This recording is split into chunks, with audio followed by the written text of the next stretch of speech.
फटाक 30 सेकंड में खबरें डाउनलोड कीजिए तक ऐप। नमस्कार, सुबह की खबरों में स्वागत है आपका। जल्द बाजारों में मिल सकेगी कोरोना के खिलाफ वैक्सीन। चीन ने किया अरुणाचल के युवक का अपहरण। महिंद्रा ने निभाया अपना वादा। पैरालंपिक मेडलिस्ट अवनी के पास पहुंची चमचमाती कस्टमाइज्ड एक्सयूवी। रूस चंद घंटों में छेड़ रहा यूक्रेन के खिलाफ युद्ध। और इंडिगो के 2 विमान जब हवा में टकराने से बचे। देश में दवा और वैक्सीन को मंजूरी देने वाली सीडीएससीओ नियामक संस्था की समिति ने कोरोना के खिलाफ वैक्सीन कोविशील्ड और कोवैक्सीन को खुले बाजार में बेचने की सिफारिश की है। मतलब वैक्सीन को बिना किसी शर्त के उपयोग किया जा सकेगा।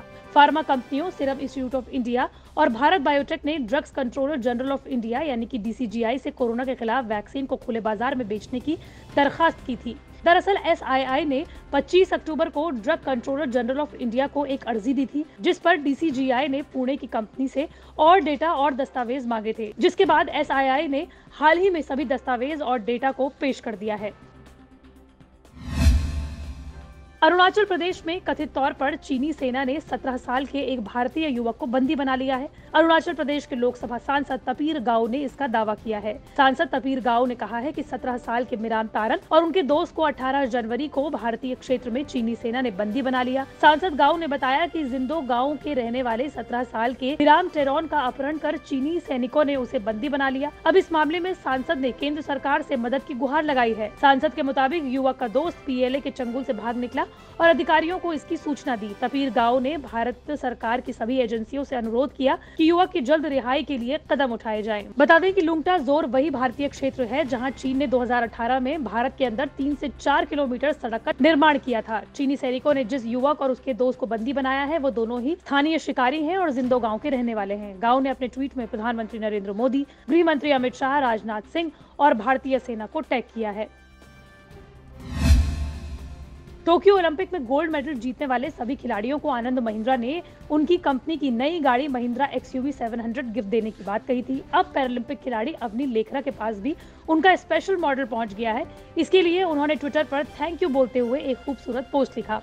शूटिंग में 2 गोल्ड मेडल जीतने वाली अवनी लेखरा ने ट्विटर पर उनके पास पहुंची महिंद्रा एक्सयूवी 700 की फोटो शेयर की। इसके साथ उन्होंने लिखा कि आनंद महिंद्रा और महिंद्रा एंड महिंद्रा की उस पूरी टीम को थैंक यू जिसने एक कस्टमाइज्ड कार बनाई है। जिस तरह की कार अधिक समावेशी भारत बनाने की दिशा में एक बड़ा कदम है। मैं इस डिजाइन की और एक्सयूवी 700 को सड़क पर देखना चाहूंगी। अवनी लेखरा के लिए इस कार में अलग से कस्टमाइजेशन किए गए हैं। इसमें सीट को हाइड्रोलिक से जोड़ दिया गया है, जिसके चलते व्हील चेयर से कार में सीधे बैठना आसान हो जाएगा। इसके अलावा कार में दिव्यांग लोगों को ध्यान में रखते हुए कई और बदलाव भी किए गए हैं। आनंद महिंद्रा की ओर से ओलंपिक में गोल्ड मेडल जीतने वाले नीरज चोपड़ा, सुमित अंतिल को भी ये गाड़ी गिफ्ट की है।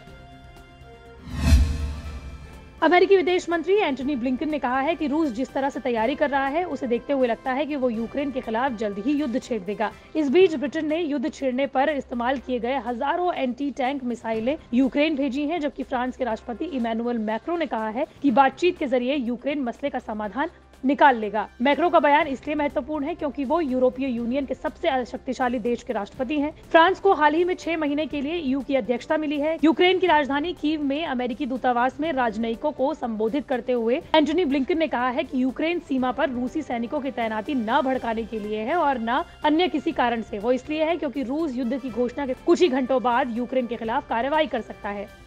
लेकिन दोनों के बीच में आखिर झगड़ा कहां से शुरू हुआ? दरअसल रूस और यूक्रेन के बीच तनाव इसलिए बढ़ा क्योंकि यूक्रेन को अमेरिका के नेतृत्व वाले सैन्य संगठन नाटो में शामिल करने की प्रक्रिया चल रही है। इसे रूस अपने लिए खतरा मानता है। यूक्रेन के नाटो में शामिल होने के बाद नाटो की मिसाइलें रूस की सीमा के नजदीक तैनात हो जाएंगी। रूस का जोर है कि यूक्रेन को नाटो में शामिल न किया जाए, लेकिन अमेरिका इस बारे में उसे कोई आश्वासन नहीं दे रहा। बेंगलुरु एयरपोर्ट पर 9 जनवरी को एक बड़ा हादसा होते होते टल गया। 2 विमान एक दूसरे के काफी करीब आ गए और टक्कर होने के ठीक पहले दिशा बदल दी गई। ये घटना इंडिगो की फ्लाइट जो बेंगलुरु से कोलकाता और बेंगलुरु से भुवनेश्वर जा रही थी उन विमानों के साथ हुई। इस घटना को लॉगबुक में दर्ज तो नहीं किया गया, लेकिन अब दोषियों के खिलाफ सख्त कार्रवाई की बात कही जा रही है। जानकारी दी गई है कि 9 जनवरी को सिर्फ 5 मिनट के अंतराल में इंडिगो के 2 विमान बेंगलुरु एयरपोर्ट से उड़ान भर रहे थे, लेकिन फिर 3000 फीट की ऊंचाई पर ये दोनों एक दूसरे के काफी करीब आ गए। जानकारी के लिए बता दें कि बेंगलुरु कोलकाता फ्लाइट में 176 यात्री सवार थे, 6 क्रू मेंबर सवार थे। भुवनेश्वर वाली फ्लाइट में 238 यात्री सवार थे। यानी कि एक बड़ा हादसा सीधे 426 यात्रियों की जान को खतरे में डाल सकता था, लेकिन अप्रोच रडार कंट्रोलर की जबरदस्त मुस्तैदी रही और इस वजह से ये हादसा टल गया।